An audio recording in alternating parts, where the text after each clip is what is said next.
if you grew up in a home where you didn't have an example, a father, an uncle, anything like that, what you're seeing on TV, what you're hearing in music, that's not what masculinity really is. I have no idea where we're starting off. Yeah, what's the normal like structure for the? Do you have like an intro? Or? My name is Burnt Reynolds. You Blackman here. I'm Matt. That's Matt. You got a special guest, Matt. Yeah, Matt's here. Yeah.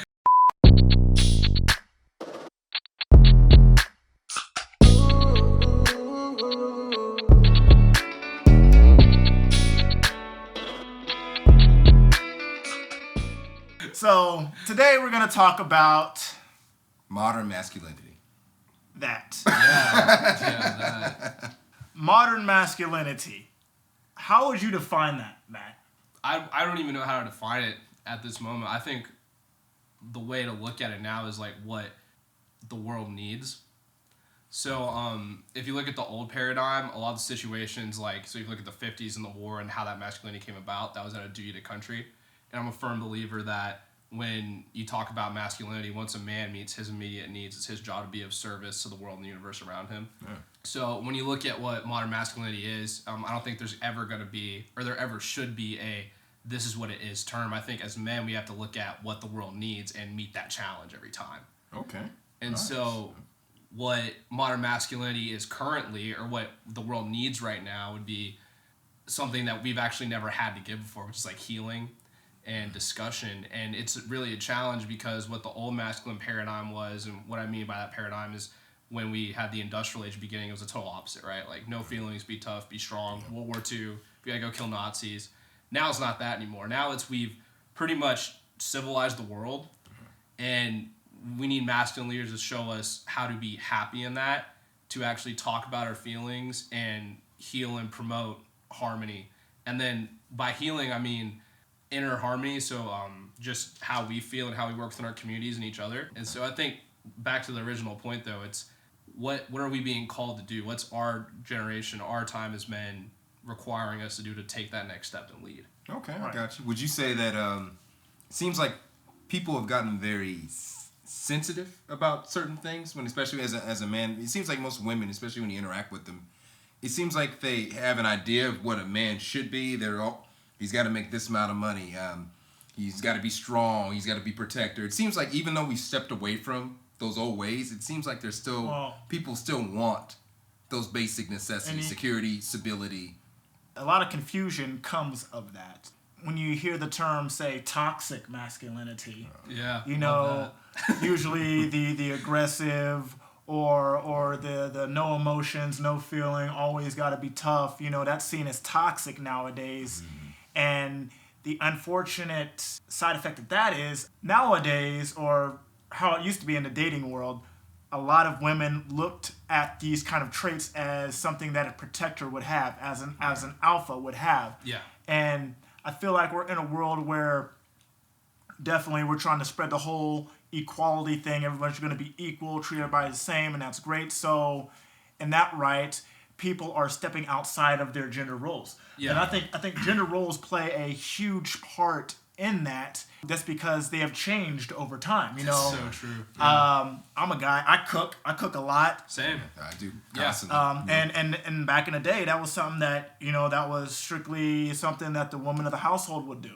And really, it comes down to what you want. So, example, if there is a woman out there who wants a high value man, you gotta know what they want in you. Yep. Usually, someone of that prestige has a level of masculinity that is going to be more traditional in the retrospect of what is going on nowadays. Just a couple of points off of that, even like talking about what high value, there's two things there. So toxic masculinity, I think that's a common term, and it needs to be transitioned to wounded masculinity, because a lot of times you have a guy being super toxic, it's his masculinity's hurt, and people don't understand why.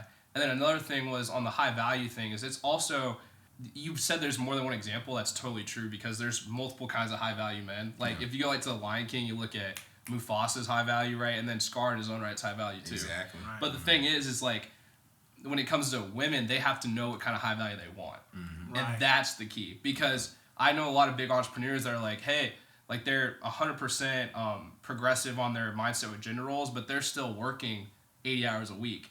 And to them, the best thing their wife gives them is the ability to not worry about the family because he knows his wife's taking care of the family. Yeah. But then there's also other high value men that aren't in those same contexts. So like I just think it was really important that you said there's more than one example, and it's up to us to understand what kind of high value man we are, and then it's up to our partners to understand what kind of high value man they want. Exactly. Okay. How has pop culture kind of shaped and conditioned what masculinity should be? Bro, it built it up and then it tore it down, just like it does with everything else. Right. I mean, completely. So before, I can get in the. This is the red pill bag back when I was reading those books, but before it was like Sean Connery, Yes. James Bond, Cowboy, Clint Eastwood, like really solid, like old Rugged school, man, just like tough, gritty kind of. And now it's like the bumbling oaf. It's like the dad's the joke. Anytime there's a patriarch or a father figure, he's just kind of there. He doesn't do anything besides give money and be bumbling around. Yeah, and then if we do have a super masculine figure, it's probably going to be a Marvel hero, which is a super unrealistic standard. Exactly. On top of that, or we get somebody like The Rock. I mean, we get somebody like that's just up this. But most of the time, you're right. It just seems like the dad's there. He's funny. Everybody likes him and everything, but he's not like necessarily like this.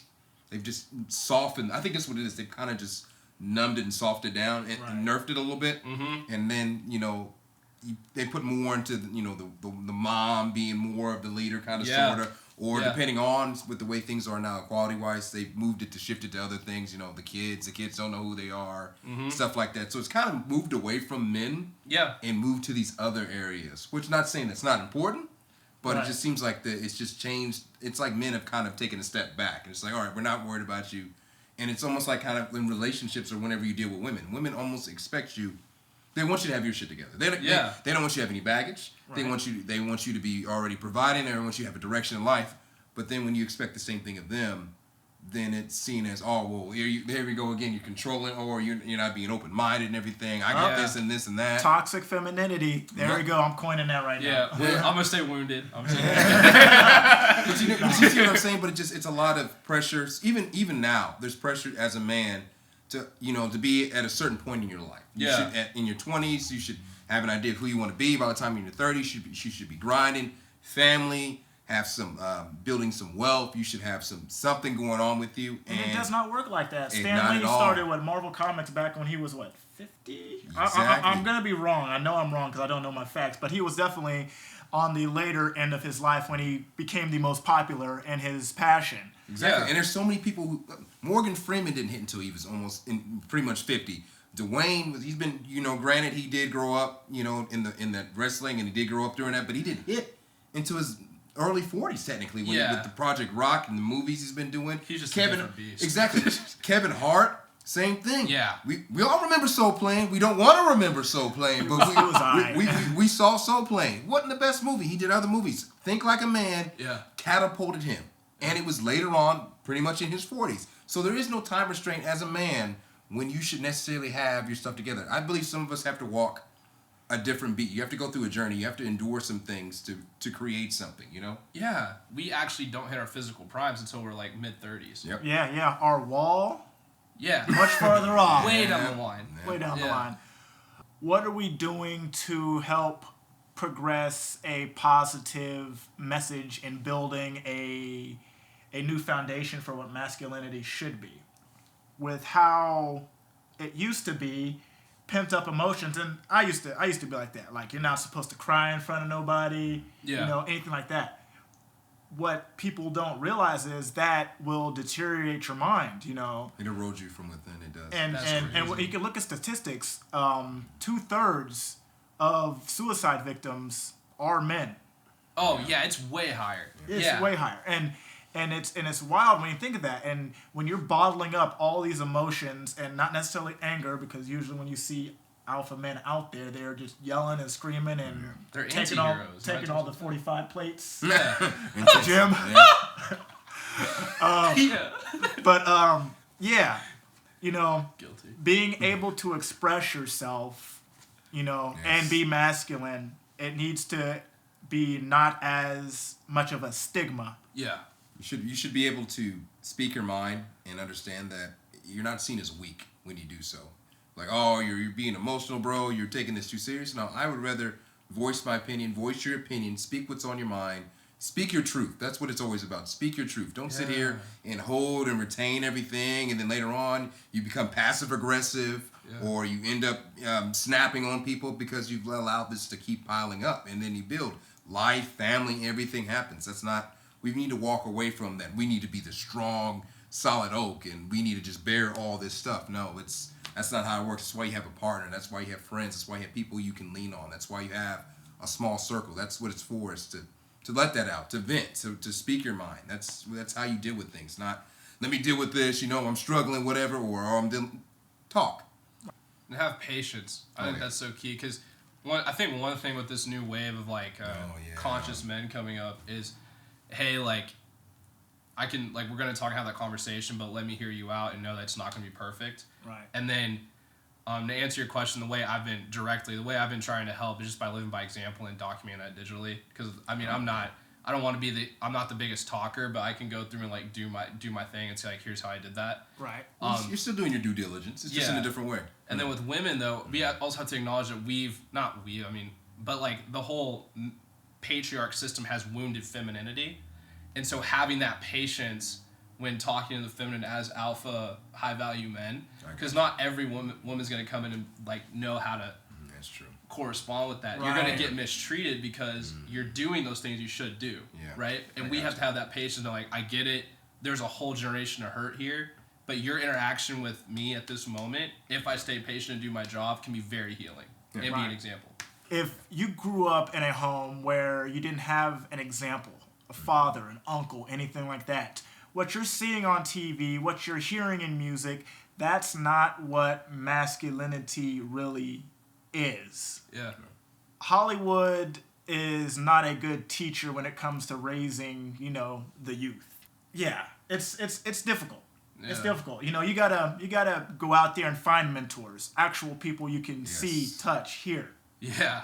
And that's the biggest thing I would say is get you a mentor. Find somebody, that's like-minded. So if you have an interest, find somebody that's doing that interest. And, you don't necessarily have to mirror them, but talk to them. Hey, what are some approaches? What could I be reading? What could I do to work on this craft? And as men, that's what we need to do is work on your purpose, work on your why. Figure out how you can be a service. Just like Matt said, that is our job, is to be the best services we can to the world. If you have a gift in leadership, find a way to be a leader. If you're talkative, you're great with communicating, if you're great with networking, it's figuring out where you fit. If you can grab all these pieces and use all of them, then do that. But figure out how you can best serve the world is the biggest thing you could do right now.